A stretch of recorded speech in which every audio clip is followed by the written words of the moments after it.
Doctor Mohan Varghese, നമ്മളിപ്പം രണ്ടു മൂന്ന് ദിവസമായിട്ട് സംസാരിക്കുന്ന വിഷയം തന്നെയാണ്. എന്താണ് നമുക്ക് ഇതിൽ നിന്ന് മനസ്സിലാക്കാൻ സാധിക്കുന്നത്? ലോകം മറ്റൊരു യുദ്ധത്തിലേക്ക് അടുത്തുകൊണ്ടിരിക്കുകയാണോ?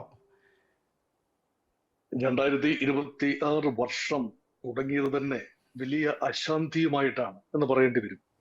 കാരണം യുദ്ധം പ്രഥമമായിട്ടാണ് ഒരു രാജ്യത്തിന്റെ പ്രസിഡന്റിനെ, സാമാന്യം ശക്തിയുള്ള ഒരു രാജ്യം, സാമാന്യം വലിയൊരു സമ്പദ് വ്യവസ്ഥ, അങ്ങനെ ഒരു രാജ്യത്തിന്റെ പ്രസിഡന്റിനെയും പത്നിയെയും എല്ലാ സുരക്ഷാ സംവിധാനങ്ങളും ഉണ്ടായിട്ട് പോലും അതിശക്തമായ ഒരു രാജ്യം വന്ന് തട്ടിക്കൊണ്ടു പോവുകയാണ്. അതും കേവലം 30 മിനിറ്റിനുള്ളിൽ ആ ഓപ്പറേഷൻ കഴിഞ്ഞു എന്ന് പറയുകയാണ്. അതിനർത്ഥം ഏറെ വിഭവങ്ങളുള്ള ശരാശരി രാജ്യങ്ങളുടെ തലവന്മാർക്ക് പോലും സുരക്ഷിതത്വമില്ല. അപ്പൊ ഈ റൂൾഡ് ബേസ്ഡ് വേൾഡ് ഓർഡർ, അല്ലെ, ക്രമപ്രകാരമുള്ള ലോകം എന്ന ഒരു രണ്ടാം ലോകമഹായുദ്ധത്തിന് ശേഷമുള്ള ഒരു അണ്ടർസ്റ്റാൻഡിങ്, ആ ഒരു ധാരണയാണ് ഇവിടെ പൊളിഞ്ഞു വീഴുന്നത്. അതായത് ഒരു ബലവാന്മാർ ബലഹീനർക്കെതിരെ കുതിരകയറ്റം നടത്തുന്ന കാലഘട്ടം രണ്ടാം ലോകമഹായുദ്ധത്തിന്റെ അവസാനത്തോടുകൂടി കഴിഞ്ഞു എന്ന ധാരണ പൊളിച്ചുകൊണ്ട് ഏത് രാജ്യവും ഇപ്പോൾ ആക്രമിക്കപ്പെടാം, അവരുടെ പ്രസിഡന്റിന്റെ സ്ഥാനം ഉറപ്പില്ല, അല്ലെങ്കിൽ രാഷ്ട്രത്തിന്റെ നേതാക്കളെ തട്ടിക്കൊണ്ടു പോകപ്പെടാം, മറ്റൊരു രാജ്യത്തെത്തി വിചാരണ ചെയ്യപ്പെടാം എന്നതിന്റെ ഒരു സൂചനയാണ്. ഇവിടെ അമേരിക്കയുടെ ഒരു നയം മാറ്റത്തിന്റെ സൂചന കൂടി ഇവിടെ കാണാം. നോക്കൂ, 200 വർഷം മുൻപേ മൺട്രോ ഡോക്ട്രിൻ, അന്ന് ജെയിംസ് മൺട്രോ അമേരിക്കൻ പ്രസിഡന്റ് ആയിരുന്ന സമയത്ത് ജോൺ ക്വിൻസി ആഡംസ്, പിന്നീട് പ്രസിഡന്റായ ജോൺ ക്വിൻസി ആഡംസ് ആയിരുന്നു അന്ന് സെക്രട്ടറി ഓഫ് സ്റ്റേറ്റ്. അദ്ദേഹം കൊണ്ടുവന്ന ഒരു ഫോർമുലയാണ് മൺട്രോ ഡോക്ട്രിൻ. അതായത് അമേരിക്കൻ ഭൂഖണ്ഡങ്ങളിൽ, വടക്കൻ അമേരിക്കൻ, തെക്കൻ അമേരിക്കൻ മേഖലയിൽ, അത് ലാറ്റിൻ അമേരിക്ക ഉൾപ്പെടെയുള്ള എല്ലാ ഇടങ്ങളിലും, അവിടെ യൂറോപ്യൻ അധിനിവേശം ഒരു രീതിയിലും അംഗീകരിക്കില്ല. അത് മാത്രമല്ല, അമേരിക്കയുടെ മേധാവിത്വം അവിടെ ഒരു രീതിയിലും ചോദ്യം ചെയ്യപ്പെടാൻ ആവില്ല എന്ന രീതിയിലുള്ള ഒരു ഡോക്ട്രിൻ, ഒരു പ്രമാണമാണ്. അതനുസരിച്ചാണ് അമേരിക്കയുടെ വിദേശ നയം തന്നെ സൃഷ്ടിച്ചിട്ടുള്ളത്. പക്ഷെ 21ാം നൂറ്റാണ്ടിന്റെ ഏതാണ്ട് 3ാം ദശകത്തിൽ നിൽക്കുമ്പോൾ അതിനെന്ത് പ്രസക്തി എന്ന് നമ്മൾ ചോദിച്ചേക്കാം. പക്ഷെ അത് പ്രസക്തി ഉണ്ട്. ഇപ്പോൾ പറയുന്നത് ഈ നമ്മുടെ അമേരിക്കൻ പ്രസിഡന്റ് പറയുന്നത് ഇപ്പോൾ മൺട്രോ ഡോക്ട്രിൻ എന്നത് ഇപ്പോൾ ഇതാ തന്റെ പേരിൽ അങ്ങോട്ട് മാറ്റുകയാണ്. ട്രംപ് ഡോക്ട്രിൻ അല്ലെങ്കിൽ ഡോൺ റോ ഡോക്ട്രിൻ, ഡൊണാൾഡ് എന്നതിന്റെ ഡോൺ റോ ഡോക്ട്രിൻ എന്ന രൂപത്തിൽ മാറ്റിയെടുക്കുന്നു എന്ന രീതിയിലാണ് ഇപ്പോൾ സംസാരം. അപ്പൊ ആ ഒരു രീതിയിലേക്ക് കാര്യങ്ങൾ എത്തിച്ചു നിർത്തുന്നു എന്ന് പറഞ്ഞാൽ അതിനർത്ഥം എന്താണ്? അമേരിക്കൻ ഹെഗമണി ഈസ് ബാക്ക്, അല്ലെങ്കിൽ ഒരു നാണവും മറയുമില്ലാതെ അമേരിക്കയുടെ മേധാവിത്വം ഇവിടെ വരുന്നു എന്നാണ് അർത്ഥം.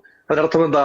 അടുത്ത ദിവസം ഇനി അടുത്ത ഉന്നം ഒരുപക്ഷെ തൊട്ടടുത്ത രാജ്യമായ കൊളംബിയ ആയിരിക്കാം. അല്ല എങ്കിൽ അമേരിക്കക്ക് അത്ര ഹിതകരമല്ലാത്ത മറ്റേതെങ്കിലും രാജ്യം, ഒരുപക്ഷെ ക്യൂബ ആകാം, മെക്സിക്കോ ആകാം. അവിടെ എല്ലാം തന്നെ ഡ്രഗ് കാർട്ടലുകൾ സജീവമാണ്. ഈ ലഹരി കാർട്ടലുകൾ ലാറ്റിൻ അമേരിക്കയുടെ ഒരു പ്രത്യേകത തന്നെയാണല്ലോ. ലഹരി കച്ചവടം അല്ലെങ്കിൽ ലഹരിയുടെ ഉൽപാദന കേന്ദ്രങ്ങൾ പലപ്പോഴും പല ഭരണകൂടങ്ങളെയും താങ്ങി നിർത്തുന്നത് ലഹരി കച്ചവടക്കാരാണ്. അതൊരു പരസ്യമായ രഹസ്യമാണ്. ഈ ലഹരി അമേരിക്കയുടെ ആരോഗ്യത്തെ കാർന്നു തിന്നുന്നു എന്നതാണ് അമേരിക്കൻ പ്രസിഡന്റ് ഡൊണാൾഡ് ട്രംപിന്റെ പരിഭവം. അതുകൊണ്ട് അമേരിക്കയിൽ കേസ് ചാർജ് ചെയ്യപ്പെടുകയാണ്. മറ്റൊരു രാജ്യത്തിന്റെ തലവനെതിരെ ഡ്രഗ് കാർട്ടലുകൾക്ക് നേതൃത്വം നൽകുന്നു എന്ന ആരോപണം ഉന്നയിച്ചുകൊണ്ട് കേസ് വരികയാണ്. ആ കേസിലാണ് ഇപ്പോൾ അറസ്റ്റും തടവും വിചാരണയും എല്ലാം വരുന്നത്. അപ്പോൾ ഡൊണാൾഡ് ട്രംപ് ഉപയോഗിക്കുന്ന പേരാണ് നാർക്കോ ടെററിസം. നാർക്കോട്ടിക്സ് ഉപയോഗിച്ചുകൊണ്ട്, നിരോധിത മയക്കുമരുന്നുകൾ ഉപയോഗിച്ചുകൊണ്ട് കള്ളക്കടത്ത് നടത്തുകയും അങ്ങനെ സമ്പദ് വ്യവസ്ഥകളെ തന്നെ അട്ടിമറിക്കുകയും ആരോഗ്യം കാർന്നു തിന്നുകയും ചെയ്യുന്ന പ്രവണതയെ നാർക്കോ ടെററിസം എന്ന് വിളിച്ചുകൊണ്ട് അമേരിക്ക അതിനെതിരെ കുരിശുയുദ്ധം പ്രഖ്യാപിച്ചിരിക്കുന്ന കാഴ്ചയാണ് കാണുന്നത്.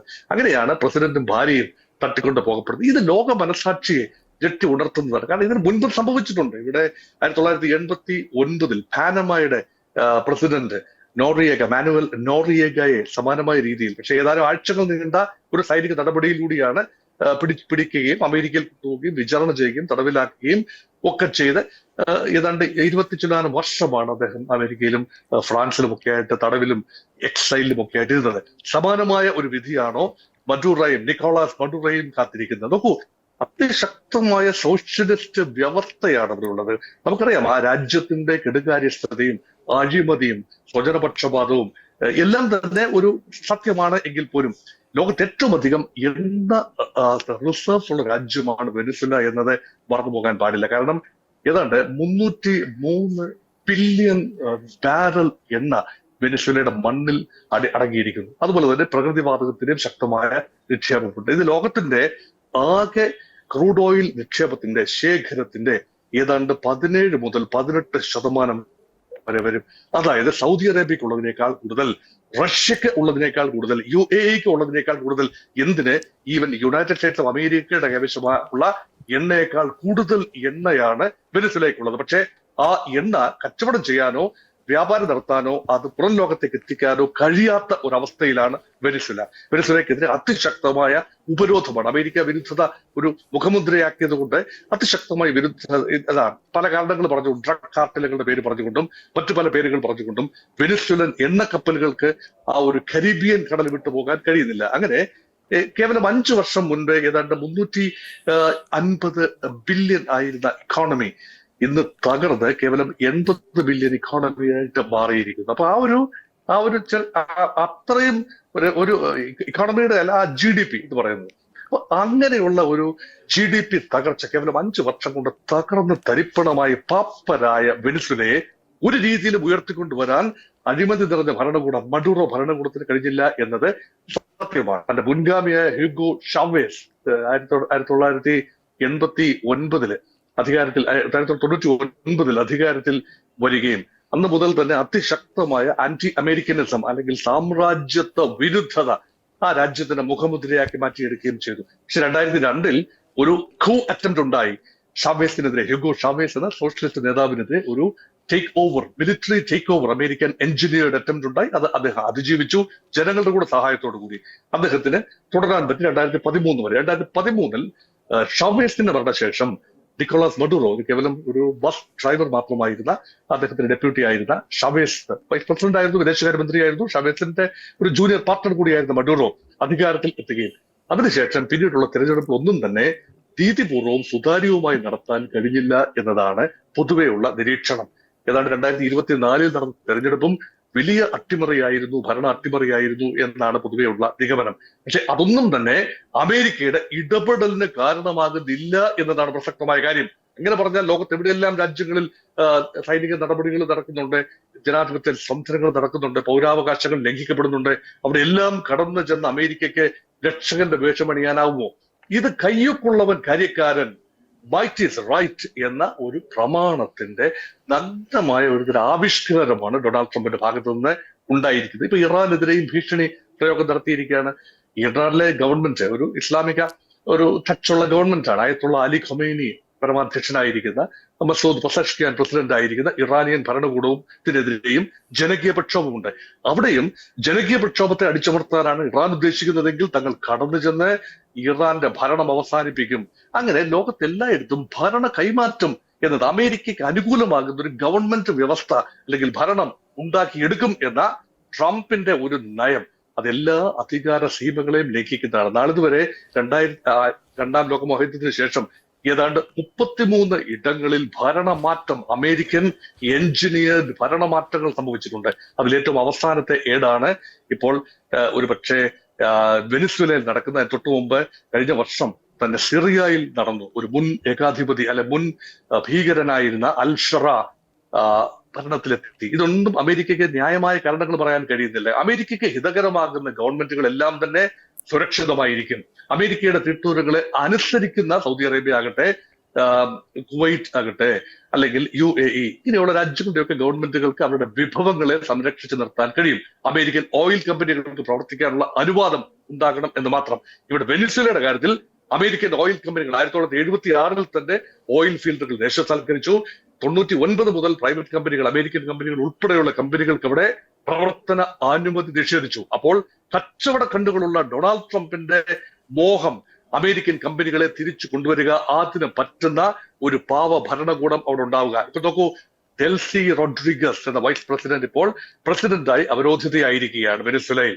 അങ്ങനെ ഡെൽസി റോഡ്രിഗസ് ട്രംപിനെ അംഗീകരിക്കുകയും അമേരിക്കയുടെ മേധാവിത്വം അംഗീകരിക്കുകയും ചെയ്താൽ അമേരിക്കൻ കമ്പനികൾക്ക് എണ്ണ റിഗ് ചെയ്തെടുത്തുകൊണ്ട് പോകാനുള്ള അനുവാദം ഉണ്ടാവുകയും ചെയ്താൽ തീർച്ചയായിട്ടും അവർക്ക് അധികാരത്തിൽ തുടരാം. അല്ല എങ്കിൽ അവരെ അട്ടിമറിച്ചുകൊണ്ട് മറ്റൊരു ഭരണകൂടത്തെ ആവിഷ്കരിക്കാനാണ് സാധ്യത. നമുക്കറിയാമല്ലോ, മറിയ മെച്ചോഡോ നൊബേൽ സമാധാന സമ്മാന ജേതാവാണ്. ഇപ്പോൾ ഓസ്ലോയിൽ അവർ പ്രവാസത്തിലാണ്. അതായത് നൊബേൽ സമ്മാനം വാങ്ങാനായി നോർവീജിയൻ തലസ്ഥാനത്ത് എത്തിയതാണ്. തിരിച്ച് വെനിസ്വേലയിൽ എത്താൻ കഴിഞ്ഞിട്ടില്ല.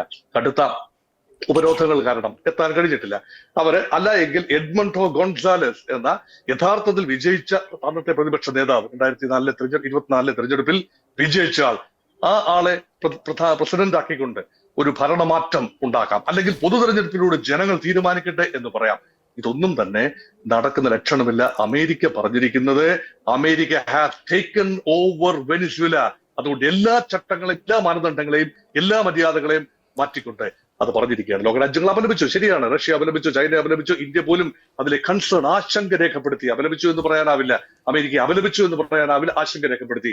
അങ്ങനെ ലോകത്തിന്റെ എൻഡോഴ്സ്മെന്റ് ഒന്നുമില്ല. യുണൈറ്റഡ് നേഷൻസിന്റെ സെക്യൂരിറ്റി കൗൺസിലിൽ ഉടനടി ആ പ്രമേയം ചർച്ചയ്ക്ക് വരികയാണ്. ഉറപ്പായി അമേരിക്കയെതിരായുള്ള പ്രമേയം അമേരിക്കയും ബ്രിട്ടനും ഒക്കെ വീറ്റോ ചെയ്യാനുള്ള എല്ലാ സാധ്യതയുമുണ്ട് സെക്യൂരിറ്റി കൗൺസിലിൽ. അങ്ങനെ വളരെ സന്നിഗ്ധമായ ഒരു ഘട്ടത്തിലെത്തി നിൽക്കുകയാണ് വെനിസ്വേലയിലെ അമേരിക്കൻ ഇടപെടൽ. ഒരു പിടി ചോദ്യങ്ങളാണ്, ലോകക്രമത്തിന്റെ തുടർച്ചയെക്കുറിച്ചുള്ള ഒരു പിടി ആശങ്കാജനകമായ ചോദ്യങ്ങൾ അവശേഷിപ്പിച്ചുകൊണ്ടാണ് ഇത് മുന്നേറുന്നത്. ഡോക്ടർ മോഹൻ വർഗീസ്, നമുക്കറിയാം വെറും 30 മിനിറ്റ് കൊണ്ടാണ് അമേരിക്ക ഈ വെനിസ്വേലയിൽ ഈ സൈനിക നടപടികളെല്ലാം നടത്തിയത്. അപ്പം നമുക്കറിയാം പല രാജ്യങ്ങൾക്കും അമേരിക്ക ഇപ്പം മുന്നറിയിപ്പ് നൽകുന്ന സാഹചര്യങ്ങളുണ്ട്. അപ്പോൾ അമേരിക്കയുടെ സൈനിക ശക്തി അത് ലോകത്തിന് മുന്നിൽ തുറന്നു കാട്ടുക എന്നൊരു ലക്ഷ്യം കൂടി അമേരിക്കയ്ക്ക് മുന്നിലുണ്ടായിരുന്നോ?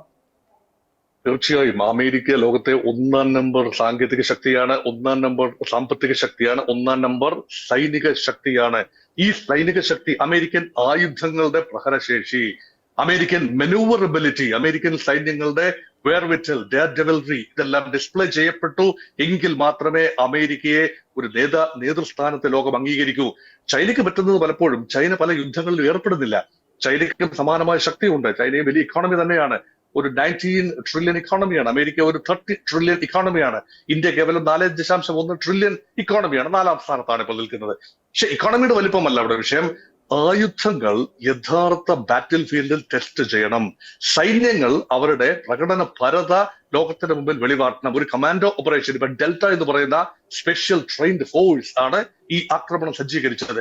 അതിന്റെ ഒരു പ്രഹര ശേഷി ഇപ്പൊ ലോകത്തിന് ബോധ്യമായി. അതുകൊണ്ട് this is A warning against A basket of world countries. അതായത് ലോക രാജ്യങ്ങൾക്ക് സമാനമായ ഭരണകൂടങ്ങൾ, നിക്കോളാസ് മഡുറോയുടെ പോലെയുള്ള മർദ്ദക ഭരണകൂടങ്ങൾക്ക് ഒരു വൻപൻ താക്കിയതാണ്. ഒരുപക്ഷെ കൊറിയയിലെ കിം ജോങ് ഉന്നിനും അതുപോലെ പല ലോകത്തെ ടൈറൻസായ ഏകാധിപതികളായ പല നേതാക്കന്മാർക്കുമുള്ള താക്കീതാണ്. നിങ്ങൾ ചില കാര്യങ്ങൾ ഞങ്ങൾ പറയുന്നത് അനുസരിച്ചില്ല എങ്കിൽ നിങ്ങളുടെ മടയിൽ വന്ന് നിങ്ങളെ ഞങ്ങൾ പൊക്കും എന്ന രീതിയിലുള്ള ഒരു വാർണിംഗ് ആണ്. അതുകൊണ്ട് അതിനുള്ള ആയുധങ്ങളുണ്ട്, അതിനുള്ള ഇച്ഛാശക്തി ഞങ്ങൾക്കുണ്ട്, ഞങ്ങൾക്ക് അതിനുള്ള ട്രാക്ക് റെക്കോർഡ് ഉണ്ട്. ഇതാ ഞങ്ങൾ വെനിസ്വേലയിൽ ചെയ്ത് കാണിച്ചു. നാളെ ഒരുപക്ഷെ കൊളംബിയ, മറ്റന്നാൾ ഒരുപക്ഷെ ക്യൂബ. അങ്ങനെ ഏത് രാജ്യത്തു നിന്നാണോ ഡ്രഗ് കാർട്ടലുകൾ പ്രവർത്തിക്കുന്നത്, ഏത് രാജ്യത്തു നിന്നാണോ ഞങ്ങൾക്കെതിരെ ഏതെങ്കിലും സുരക്ഷാ ഭീഷണി വരുന്നത്, ആ രാജ്യത്ത് കടന്നു ചെന്ന് ഞങ്ങളുടേതായ ഒരു ഗവൺമെന്റിനെ അവിടെ സ്ഥാപിക്കും എന്ന ഒരു സ്റ്റേറ്റ്മെന്റ് ആണ് ഇതിലൂടെ ഉണ്ടായിട്ടുള്ളത്. അതുകൊണ്ട് അമേരിക്കൻ ആയുധങ്ങൾ തീർച്ചയായും വളരെ വലിയൊരു ഘടകം തന്നെയാണ്. ലോക വിപണിയിൽ, ആയുധ വിപണിയിൽ അമേരിക്കൻ ആയുധങ്ങളുടെ ഡിമാൻഡ് കൂടാനുള്ള സാധ്യതയുണ്ട്. അത് മാത്രമല്ല, ഏറ്റവും പ്രധാന ഇൻട്രസ്റ്റ് ആയുധങ്ങൾ മാത്രമല്ല, എണ്ണയാണ്. അമേരിക്കയെ സംബന്ധിച്ചിടത്തോളം ഈ ലോകത്തിന്റെ 17% എണ്ണ നിക്ഷേപമുള്ള വെനിസ്വേലയിൽ വൻപൻ അമേരിക്കൻ കമ്പനികൾ ഇനി ഇപ്പോൾ പ്രവർത്തനം തുടങ്ങുകയാണ്. അതിനർത്ഥം എന്താണ്? ലോകത്തിന്റെ എണ്ണ തലസ്ഥാനം മധ്യപൗരസ്ത്യ പ്രദേശത്ത് നിന്നും സെൻട്രൽ അമേരിക്കയിലേക്ക്, പ്രത്യേകിച്ചും വെനിസ്വേല പോലെയുള്ള സെൻട്രൽ അമേരിക്കൻ, ലാറ്റിൻ അമേരിക്കൻ റീജിയനിലേക്ക് മാറുകയാണ്. അമേരിക്കയ്ക്ക് നിയന്ത്രിക്കാവുന്ന രീതിയിൽ ലോകത്തിന്റെ ഊർജ ഉപാധികളെ മാറ്റിയെടുക്കുക എന്ന ആത്യന്തികമായ ഒരു പദ്ധതിയാണ്. മാത്രമല്ല മറ്റ് മിനറൽസ്, ഇപ്പൊ ഓയിൽ മാത്രമല്ല, മിനറൽസ് ആൻഡ് മെറ്റൽസ് അതെല്ലാം എവിടെയെല്ലാം ഉണ്ടോ, ഉക്രൈന്റെ മേലൊരു കണ്ണുണ്ട്. ഉക്രൈന്റെ ഡോൺബാസ് റീജിയനിൽ ഉള്ള മിനറൽസ് ആണ് അമേരിക്കയുടെ കണ്ണ്. പാകിസ്ഥാന് മേലൊരു കണ്ണുണ്ട്. ബലൂചിസ്ഥാനിലെ മിനറൽസ്, എവിടെയെല്ലാം വിഭവങ്ങൾ ഉണ്ടോ അതെല്ലാം തന്നെ തങ്ങൾക്ക് നിയന്ത്രിക്കാവുന്ന രീതിയിൽ അവിടുത്തെ ഗവൺമെന്റിനെ വരുതിയിലാക്കിക്കൊണ്ട് നേടിയെടുക്കണമെന്ന അമേരിക്കൻ ആഗ്രഹത്തിന്റെ പൂർത്തീകരണമാണ് ഇപ്പോൾ നടന്നുകൊണ്ടിരിക്കുന്നത്. ഇത് മനസ്സിലാക്കാൻ ലോകരാജ്യങ്ങൾ കഴിയണം.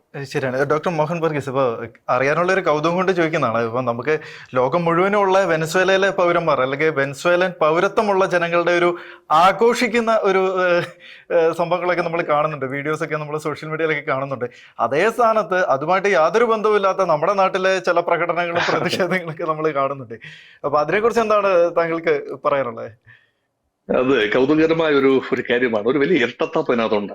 കൗതുകം എന്ന് ഞാൻ പറയാൻ കാരണം, ഒന്ന്, ഈ കേരളത്തിൽ, കൊച്ചു കേരളത്തിൽ, 3.5 കോടി ജനങ്ങളുള്ള കേരളത്തിൽ 2.25 അല്ലെങ്കിൽ 2,80,00,000 ജനങ്ങളുള്ള വെനിസ്വേലയിലെ ജനങ്ങളുടെ ദുഃഖത്തിൽ കേരളം പങ്കെടുക്കുന്നു എന്നത് നിർദോഷമായി തോന്നാം. പക്ഷേ കേരളം ചില ലാറ്റിൻ അമേരിക്കൻ മാതൃകകളെ വാനോളം വാഴ്ത്തുന്ന ഒരു ഒരു മനോഭാവമുണ്ട് കേരളത്തിലെ ചില മനസ്സുകളെങ്കിലും. പ്രത്യേകിച്ച് ഈ ഇടതുപക്ഷം എന്ന് പറയുമ്പോൾ അത് ഹൃദയപക്ഷമാണ് എന്നും അത് ചെഗുവരയുടെ പക്ഷമാണ് എന്നും, ചെഗുവരയെ ഒരു വിപ്ലവകാരിയായും ടെററിസ്റ്റായും വിമോചകനായും ഒക്കെ പല രീതിയിലാണ്.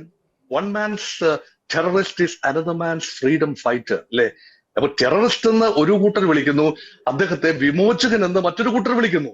ഇതെല്ലാം തന്നെ സത്യമാണ്, ഏത് ആംഗിളിൽ നോക്കുന്നു എന്നതാണ്. അതുകൊണ്ട് ഈ ലാറ്റിൻ അമേരിക്കൻ രാജ്യങ്ങൾ മാതൃകാ രാജ്യങ്ങളാണ്. അവിടുന്ന് വരുന്ന സിനിമകൾ, അവിടുത്തെ സാമൂഹിക ക്രമം, അവിടുത്തെ സോഷ്യലിസ്റ്റ് ഓർഡർ, അവിടെ കടുത്ത ദാരിദ്ര്യമാണ് എന്നത് വാസ്തവമാണ്. ഇപ്പൊ വെനിസ്വേലയിലാണെങ്കിലും ജനങ്ങൾ ആഹ്ലാദിക്കുന്നതിന്റെ കാരണം എന്താ?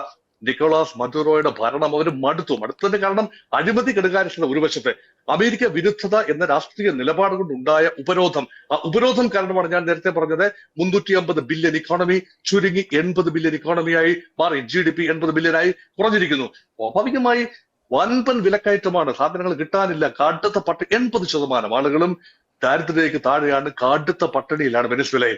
അത്രയും എണ്ണസമ്പന്നമായ രാജ്യത്ത് ഇത്രയും പട്ടിണി വരുന്നു എങ്കിൽ ഒന്നുകിൽ ഭരണത്തിന്റെ പിടിപ്പുകേടാണ്, അല്ലെങ്കിൽ അവരുടെ വിഭവങ്ങൾ വിൽക്കാൻ കഴിയുന്നില്ല. പക്ഷെ സോഷ്യലിസ്റ്റ് ക്രമങ്ങളോടുള്ള ഒരു അഭിനിവേശമാണ് ഈ ജനങ്ങളെ, ഒരുപക്ഷെ കേരളത്തിലെ ഉൾപ്പെടെയുള്ള ഒരുപാട് പേരെ ചിന്തിപ്പിക്കുന്നതും അമേരിക്ക വിരുദ്ധമായ നിലപാടുകൾ എടുക്കുന്നു. പക്ഷെ അമേരിക്ക വിരുദ്ധമായ നിലപാടെടുക്കുന്നതിൽ തെറ്റൊന്നുമില്ല. കാരണം അമേരിക്ക കാട്ടിയിട്ടുള്ളത് ശുദ്ധ പോഷ്കും ശുദ്ധ തെമ്മാടിത്തരവും ഒക്കെ തന്നെയാണ്, യാതൊരു സംശയവുമില്ല. കാരണം മറ്റു രാജ്യത്തിന്റെ ടെറിട്ടറിയിൽ കടന്നു കയറി, ആ രാജ്യം എന്തുമായിക്കൊള്ളട്ടെ, ആ രാജ്യത്തെ ജനങ്ങൾ തീരുമാനിക്കട്ടെ. അവിടെ ഒരു ഭരണഘടനയുണ്ടല്ലോ, അവിടെ ജനങ്ങളുണ്ടല്ലോ, അവർ തീരുമാനിച്ച ഒരു ഭരണകൂടമല്ലേ. പക്ഷെ അവിടെ അട്ടിമറിയിലൂടെയാണ് ഭരണകൂടം വന്നത് എന്നത് അവരുടെ പ്രശ്നമാണ്. അതെല്ലാം തന്നെ അമേരിക്കയ്ക്ക് ഇടപെട്ട് പരിഹരിക്കാനാവില്ലല്ലോ. അല്ലെങ്കിൽ give United Nations A chance. ഐക്യരാഷ്ട്ര സംഘടന എവിടെയാണ്? ഐക്യരാഷ്ട്ര സംഘടന ചെയ്യേണ്ട ദൗത്യം എന്തിനാണ് അമേരിക്ക ചെയ്യുന്നത്? എവിടെയെങ്കിലും മനുഷ്യാവകാശ ലംഘനമുണ്ടെങ്കിൽ ഐക്യരാഷ്ട്ര സംഘടനയ്ക്ക് ഇടപെടാമല്ലോ. അതിനൊന്നും അവസരം നൽകാതെ ലോക പോലീസായി പ്രവർത്തിക്കുന്ന അമേരിക്കയുടെ നിലപാട് തീർച്ചയായും അംഗീകരിക്കാനാവില്ല. അതുകൊണ്ടാണ് വെനിസ്വേലയിലെ ജനങ്ങൾ, ഡയസ്പോറ, 2,80,00,000 ആളുകളിൽ 80 ലക്ഷം ആളുകളെങ്കിലും അമേരിക്കയിലും മറ്റ് പല രാജ്യങ്ങളുമായി പ്രവാസത്തിലാണ്. കാരണം അവർ അതിർത്തി കടന്ന് പോവുകയാണ്, അവർക്ക് ജീവിക്കാൻ ഉപാധിയില്ല വെനിസ്വേലയിൽ. അങ്ങനെ പോയ ആളുകൾ തിരിച്ചു വരാൻ ആഗ്രഹിക്കുന്നു. അമേരിക്ക അനുകൂല ഭരണകൂടം ഉണ്ടായാൽ അവിടെ എണ്ണ ഖനനം നടക്കും, എണ്ണ സംസ്കരണം നടക്കും. അത് വലിയ ബുദ്ധിമുട്ടുള്ള ഒരു കാര്യമാണ്. കാരണം എണ്ണ സംസ്കരണം, വെനിസ്വേലയിലെ ഓയിൽ കടുപ്പമേറിയ ഓയിലാണ്, ദൃഢതയുള്ള ഓയിലാണ്, സംസ്കരിക്കാൻ ബുദ്ധിമുട്ടുള്ള ഏതാണ്ട് കുറുകിയ ഓയിലാണ്. അത് ഓയിൽ എന്ന് പറയുന്നത് ഈ ക്രൂഡ് ഓയിൽ. അത് സംസ്കരിച്ചെടുക്കുന്നതിന് അമേരിക്കൻ ടെക്നോളജി ഗുണപരമായി വരും. വെനിസ്വേലയ്ക്ക് ആ ടെക്നോളജി സ്വന്തമായിട്ടില്ല. അതുകൊണ്ട് വൻപൻ ടെക്നോളജിയുടെ സഹായത്തോടു കൂടി വൻതോതിലുള്ള എണ്ണ ഉൽപ്പാദനം നടന്നാൽ അതിന്റെ ഒരു പങ്ക് ജനങ്ങൾക്കും അതിന്റെ വീതമായി ഗവൺമെന്റിനും ജനങ്ങൾക്കും കിട്ടും എന്നത് ആയിരിക്കാം ഒരുപക്ഷെ ആഹ്ലാദ പ്രകടനത്തിന്റെ ഒരു കാരണം. തീർച്ചയായിട്ടും. ഡോക്ടർ മോഹൻ വർഗീസ്, അന്താരാഷ്ട്ര നിരീക്ഷകൻ, അദ്ദേഹമാണ് നമ്മളോടൊപ്പം വെനസ്വേലയിലെ പ്രശ്നങ്ങളുമായിട്ട് വിശദമായിട്ട് തന്നെ നമ്മളോടൊപ്പം സംസാരിച്ചത്. വളരെ നന്ദി സർ. ഇത്രയും വിശദമായിട്ട് നമുക്ക് വളരെ നിസ്സാരമായിട്ട് നമുക്ക് സിമ്പിളായിട്ട് മനസ്സിലാക്കാൻ സാധിച്ചു. വളരെ നന്ദി സർ.